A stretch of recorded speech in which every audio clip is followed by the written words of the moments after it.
You heard the latest? Ooh, child, I knew that was true from the moment my auntie's friend's cousin sister told me. The talk. Here's what's trending. In my opinion, Think Different TV's LaShia.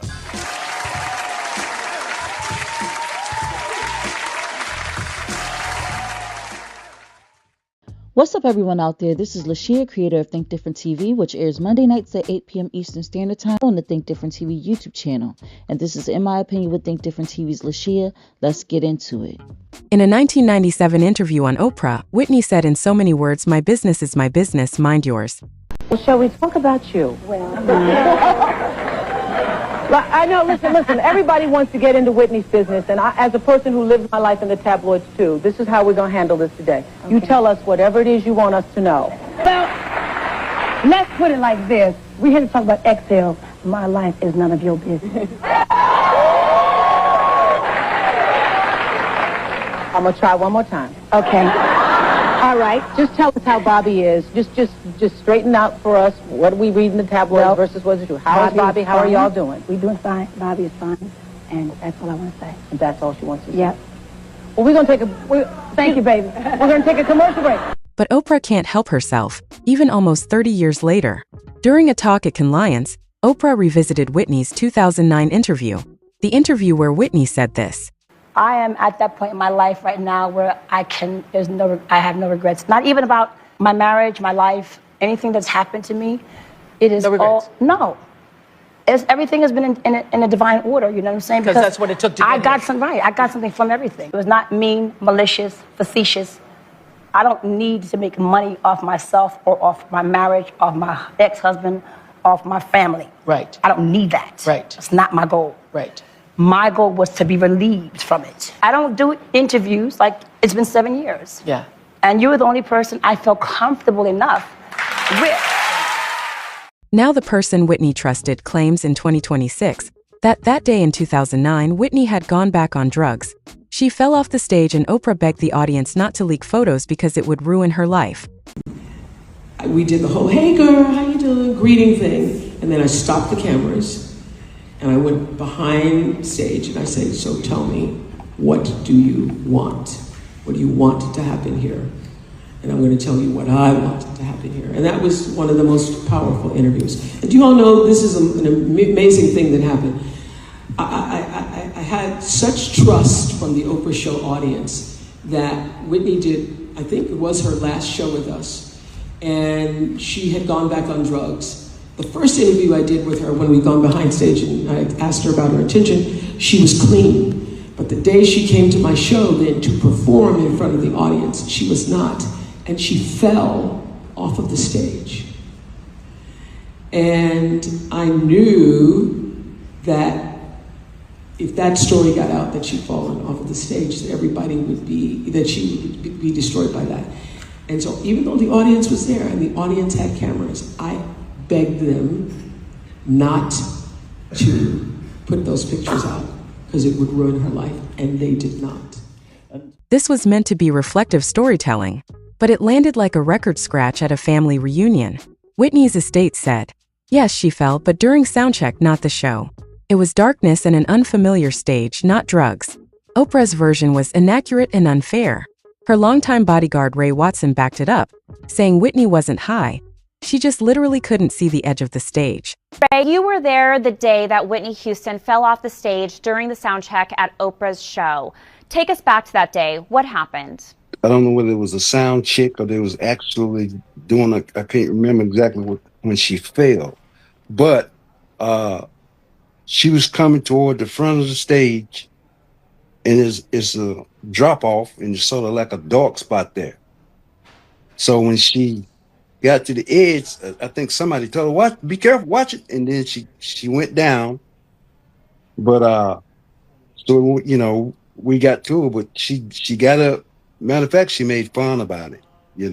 What did she say when she was making fun about it? She was just laughing. She said, "I didn't see that." She said, "I didn't even see that." I said, "That's obvious. You didn't see it." The estate basically said, stop turning every moment of her life into a drug narrative. She was disciplined, talented, and committed. Ricky Smiley hopped online and dragged Oprah and Gayle King, saying they have become out of touch with the Black community. referencing past moments like Gail's Kobe Bryant interview. I don't care if she was high or not. Whitney Houston is dead and gone and passed away. And Whitney Houston meant a lot to us. Whitney Houston was a big sister to a lot of us. I never met her personally or whatever, but I felt like she was a big sister to me. And she is pretty much Black America's auntie. And everybody got a Whitney Houston in their family, somebody that they love, that's talented, that's outspoken or whatever. But it's something about Whitney Houston's death. It's something about Whitney Houston that we took her death personally. It's like somebody in our family died. And it's hard for me to even make the live video because I get real emotional when it comes to Whitney Houston because, you know, we don't care about none of that. And that was something that we didn't need to know. We didn't ask for that information. We didn't need to know that information. We don't care. Whitney Houston is somebody that you just don't talk about in the Black community if you're in touch. You don't talk about the Obamas. You don't talk about Whitney Houston. We sensitive about Michael Jackson. And you don't talk about the Kings. That's Black royalty that you just don't talk about. We don't play about Whitney Houston. I know I don't. Because I don't care what her downfall was. We all have downfall. We all have had things that we're struggling with. We all have people in our family that's struggling with addiction, and we have lost loved ones to addiction, whatever the case may be. But why would you bring stuff like that up? Why is it when it comes to you and Gail, right after Kobe Bryant died, Gail interviewed Lisa Leslie, if I'm not mistaken, was asking her about a sexual assault case that he was found innocent of. And the fact that y'all are so out of touch with the Black community and been rich so long that you don't even know not to talk about certain things a certain kind of way. Because if you was really sincere and genuine about people not filming that stuff, then you might as well have told them to film because you brought it up and aired it out anyway. What does it matter? The only thing I can think about Whitney Houston is how I feel when she sung the Star Spangled Banner during the Super Bowl. How she made me feel when she sung with the Georgia Mass Choir, I love the Lord who heard my cry. How she made me feel when she sang, I go to the rock when the earth around me is sinking sand, on Christ's solid rock I stand. That's how she made me feel inside. How the many tears, that song meant so much. That song was sung at my son's funeral. Why you just can't? And see, we got to always remember when we doing stuff like this, what are people going to say about you when you die?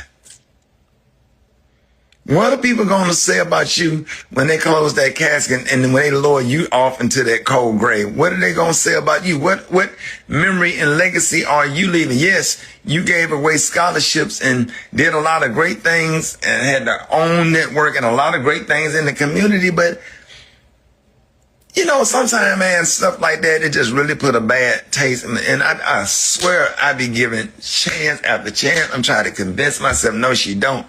Oprah and Gail, they don't hate men.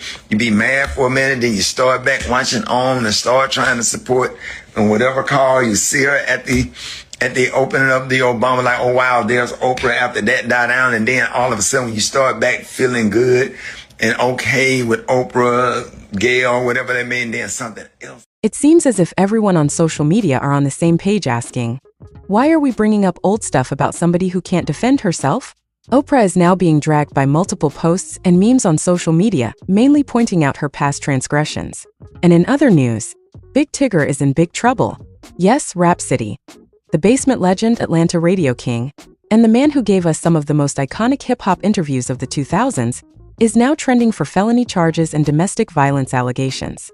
According to police and jail records, Big Tigger was arrested in Sandy Springs, Georgia, charged with aggravated battery and third-degree cruelty to children and released on a $10,000 bond, split between $9,000 for battery and $1,000 for child cruelty. The incident stems from a May 9th domestic dispute involving his wife. It is alleged that an argument over text messages escalated between Big Tigger and his wife. He tackled her to the floor trying to get his phone, and she went to the basement office where he allegedly grabbed her and shoved her, causing her to hit a door. His wife suffered a deep facial laceration requiring stitches and leaving visible disfigurement a month later. Their 13-year-old son overheard the altercation, leading to the child cruelty charge. The incident was reportedly captured on a Ring camera. Medical staff contacted police because the injury was too severe to match the "she tripped" explanation. This is not a random internet rumor. This is a police-documented domestic violence case. Initially, in a now-deleted social media post, Big Tigger's wife, Alicia Brown, shared a graphic video displaying visible injuries to her face, including a black eye and stitches. In the caption, she wrote, "Someone asked my husband why my face happened." She further alleged in the comments that she and Tigger were divorcing due to an affair he was having with Francesca Amaker, who recently joined the Big Tigger morning show as his co-host. Francesca addressed the controversy on air and via Instagram, categorically denying the affair. She stated, "I would like to reiterate that I have never, nor will I ever, have an affair with anyone in a relationship or marriage." Big Tigger returned to V103 to release a formal public statement calling the allegations categorically false. He clarified that he and Amaker are strictly friends and colleagues, and he formally apologized to her for the toll the public drama took on her reputation. On June 12, before the arrest became public, he addressed speculation on his morning show, saying, "These allegations are false, untrue, not happening, didn't happen." He has not publicly confirmed the arrest itself but posted a cryptic Instagram message. "Life is a cruel teacher. She gives you the test first and the lesson later. In my opinion, I will let the courts decide, but I have my reservations." First, his wife says that he was possibly having an affair with his co-host, and now he has resorted to violence to cover it up? I don't know about this one. I don't know Big Tigger personally, but I will say he never gave off vibes of woman beater. I want to believe the wife, not because I want him to be guilty, but because I don't want to believe she fabricated the entire situation as retaliation for an alleged affair. The incident sounds plausible, so I don't want to speculate that the wife is being untruthful. Then there's the issue of the 13-year-old being there, and if he corroborates his mother's story, this may be the nail in Big Tigger's coffin, as well as the Ring camera footage. This is crazy because I went from not hearing one bad thing about him to now hearing some of the absolute worst things he could possibly do to tarnish his legacy. Now to Oprah. She has never been a girl's girl. There are some celebs that she has interviewed, and that she has been in the same rooms with who have been brave enough to say Oprah is a very mean-spirited woman. One of those celebs being Toni Braxton. How dare she even bring that up? What was the reason? She allegedly told her audience not to share this information, but 17 years after the so-called incident, and 14 years after Nippy passed, she just randomly throws it out there? This would be a great time for anyone who is part of the audience to confirm the truth because of the money that could be made, but they are probably afraid. If they confirm what Oprah said, they would be crucified by Whitney lovers everywhere. If they say Oprah was lying, they may end up with a target on their back. I personally don't believe Oprah because Whitney falling off stage would not have been any type of news back then. Only when you put the drug narrative to it is when it would become news. I don't like Oprah at all after this. That info she could have kept to herself if it really happened. If she made this up, it makes her appear so evil in my eyes. And that was In My Opinion with Think Different TV's LaShia. What's yours?